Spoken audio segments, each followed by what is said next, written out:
Okay, good morning. Ito namang LG na inverter galing kay Sir Lads, taga Taguig siya. And after na maoperahan natin yung board niya, ayan na. Okay, yan.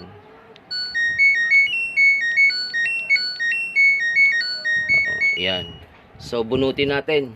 Kasi mostly sa mga ganito, pagka binubunot and then fully discharged na, hindi na po nag-on. Yan, patay na yung ilaw niya doon na red. Ayan, at isaksak po uli natin. Yan, saksak natin siya. Balik tayo dito sa board at yun, nag-response siya. Power on natin. Yan na. So, play natin agad. O, PE. Ibig sabihin, wala siyang water level sensor. Okay? Patay natin. Select tayo ng isang control. Yan. Tapos play. DE. Door error naman ang ibig sabihin yan. Sa door error, meron tayong gagamiting magnet. Yan. DE. Nakikita nyo yan. So, pagka kinabit ko yan dito, mag-PPE na yan.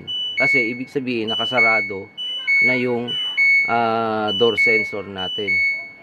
So, ulitin natin. Yun ang hanapin niya. Hindi na door error. Yan, play. Yan, hindi na door error, PE na.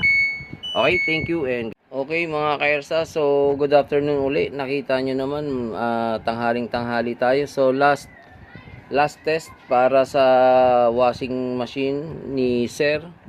At i-plug natin siya. Ayan, at i-power on natin siya. Ayan mga ka-Ersa, so may power na siya. And pindutin natin to.